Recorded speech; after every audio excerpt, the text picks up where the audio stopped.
ओम नमः शिवाय, ओम नमः शिवाय। शिव हरि बच्चों, बोलो श्री कृष्ण भगवान की जय। सदा भवानी दाहिने सम्मुख रहो गणेश, रामा सम्मुख रहो गणेश। पांच देव रक्षा करो, ब्रह्मा विष्णु महेश, सियापति राम जय जय राम। मेरो मन बसियो सीताराम, राम नगरिया राम के, बसते गंगा तीर रामा, बसते सरयू तीर रामा।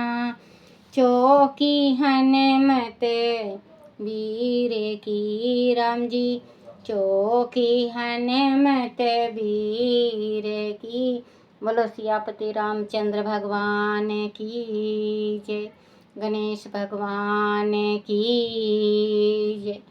अपने अपने माता पिता की जय, अपने अपने गुरुदेव महाराज की जय।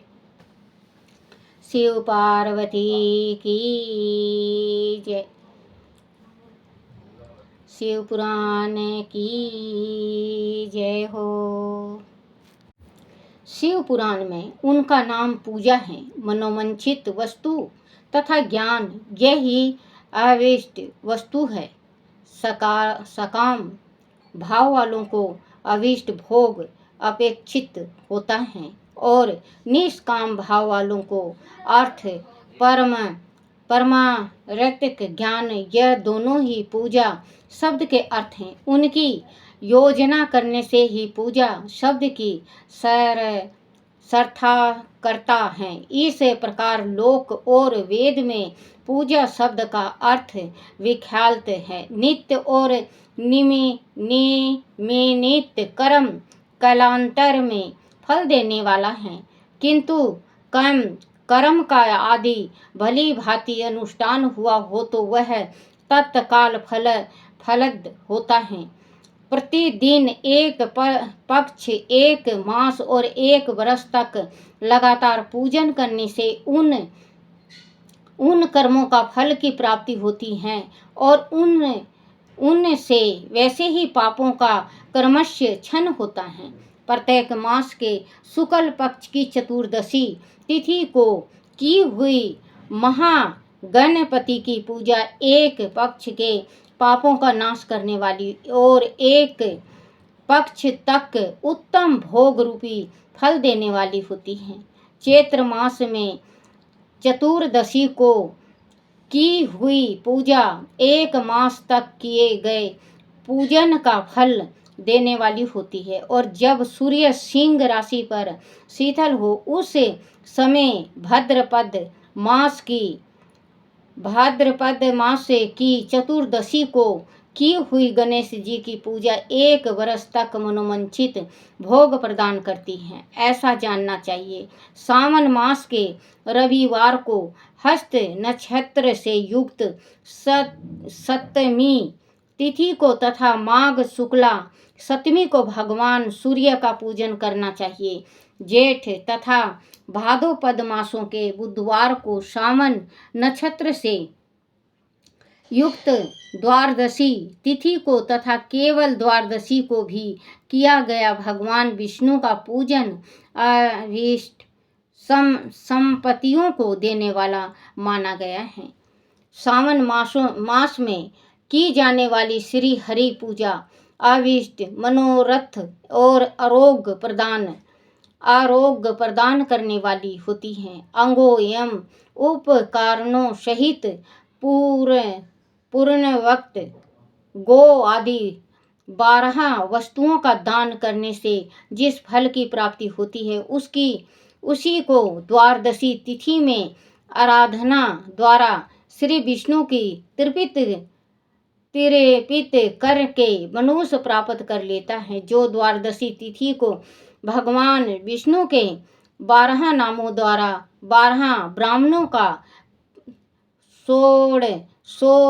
सोपचार पूजन करता है, वह उनकी प्रसन्नता प्राप्त कर लेता है। इसी प्रकार संपूर्ण देवताओं के विभिन्न 12 नामों द्वारा किया हुआ 12 ब्राह्मणों का पूजन उन देवताओं को प्रसन्न करने वाला होता है। करक की संक्रांति युक्त सावन मास में नौमी तिथि को मृगशिरा नक्षत्र के योग में अंबिका का पूजन करें। वह संपूर्ण मनोमंचित भोगों और फलों को देने वाली है। ऐश्वर्य की इच्छा रखने वाला मनुष्य उस दिन जो धन का इच्छा रखता है, बच्चों उस दिन का बताया हुआ है। ऐश्वर्य की इच्छा रखने वाला पुरुष को उस दिन अवश्य उनकी पूजा करनी चाहिए। आश्विन मास के शुक्ल पक्ष की नौमी तिथि संपूर्ण अविष्ट फलों को देने वाली है। उसी मास के कृष्ण पक्ष की चतुर्दशी को आदि रविवार पड़ा हो तो उस दिन का महत्व विशेष बढ़ जाता है। उसके साथ ही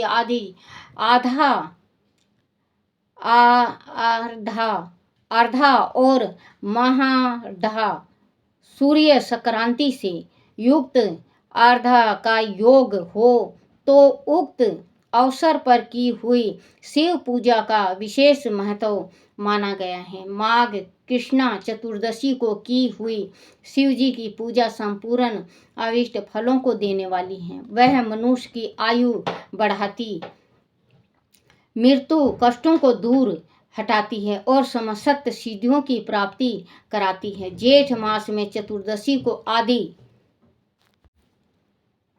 महाद्रवा का योग हो अथवा मंगशीर मास में किसी भी तिथि को आदि अर्धा नक्षत्र हो तो उस अवसर पर विभिन्न वस्तुओं की बनी हुई मूर्ति के रूप में शिव की जो 16 उपचारों से पूजा करता है, उसे पूर्ण आत्मा के चरणों का दर्शन करना चाहिए। भगवान शिव की पूजा मनुष्य को भोग और मोक्ष देने वाला है, ऐसे जानना चाहिए। कार्तिक मास में प्रत्येक वार और तिथि आदि में महादेव जी की पूजा का विशेष महत्व है। कार्तिक मास आने पर विद्वान पुरुष दान, तप, होम, जप और नियम आदि के द्वारा समस्त देवताओं का षोडशोपचारों से पूजन करें। उस पूजन में देव प्रतिमा, ब्राह्मण तथा मंत्रों का उपयोग आवश्यक है। ब्राह्मणों को भोजन कराने से भी पूजन कर्म संपन्न होता है।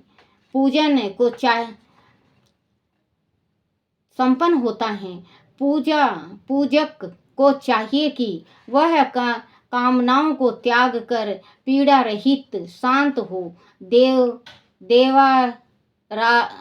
आराधना पर तत्पर रहे।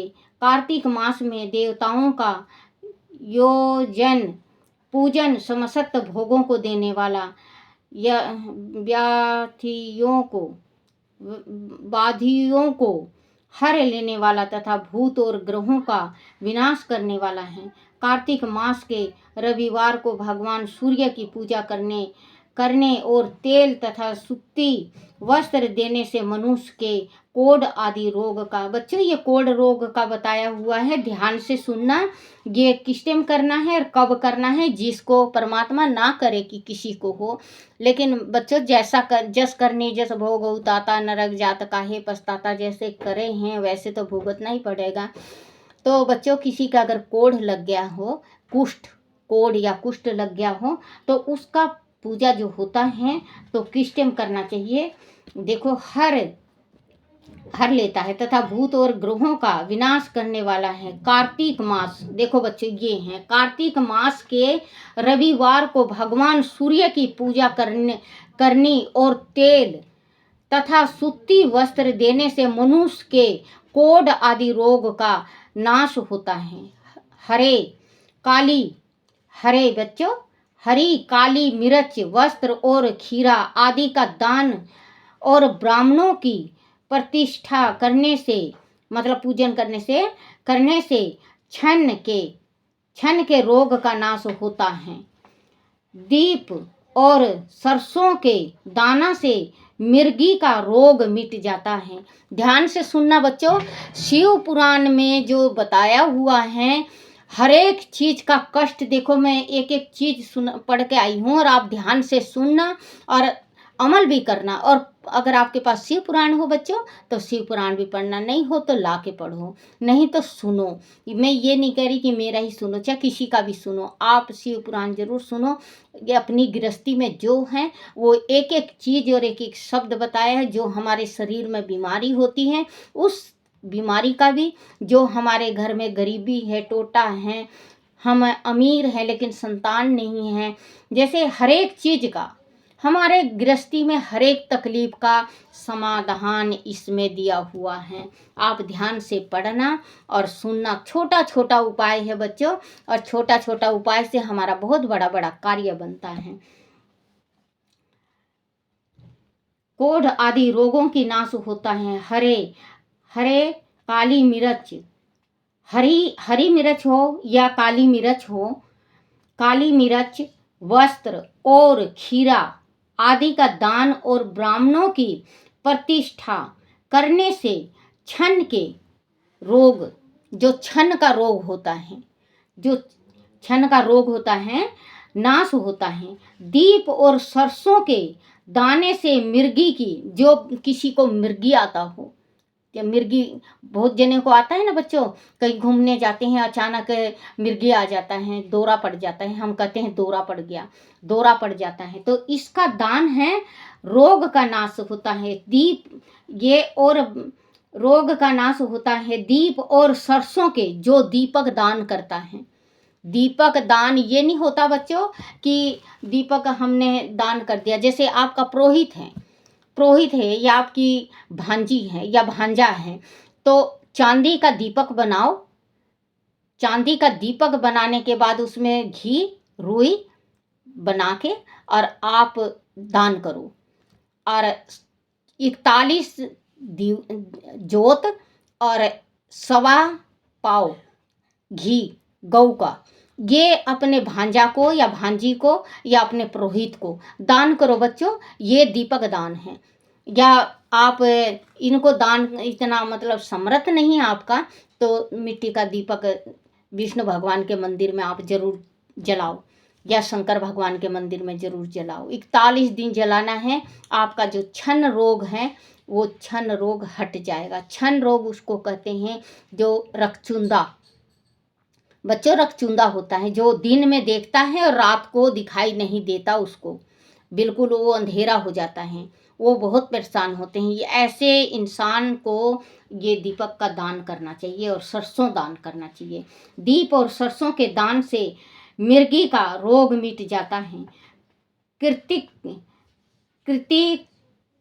क्रांति का नक्षत्र से युक्त सोमवार को किया शिव जी का पूजन मनुष्य के महान दारिद्रता को मिटाने वाला और संपूर्ण संपत्तियों को देने वाला है।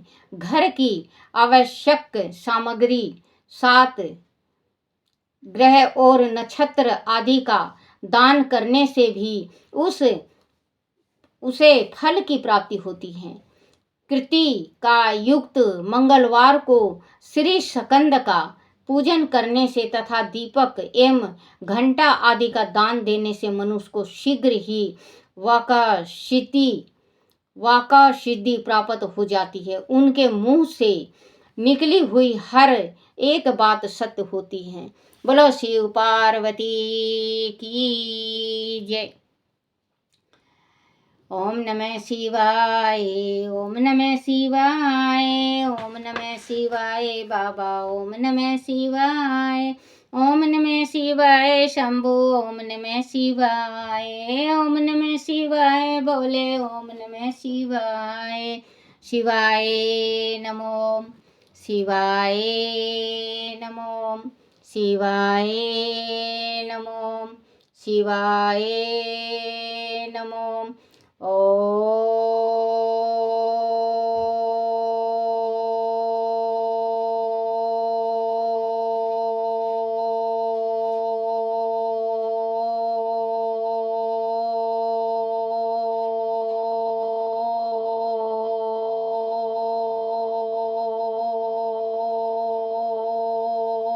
ओम नमः शिवाय।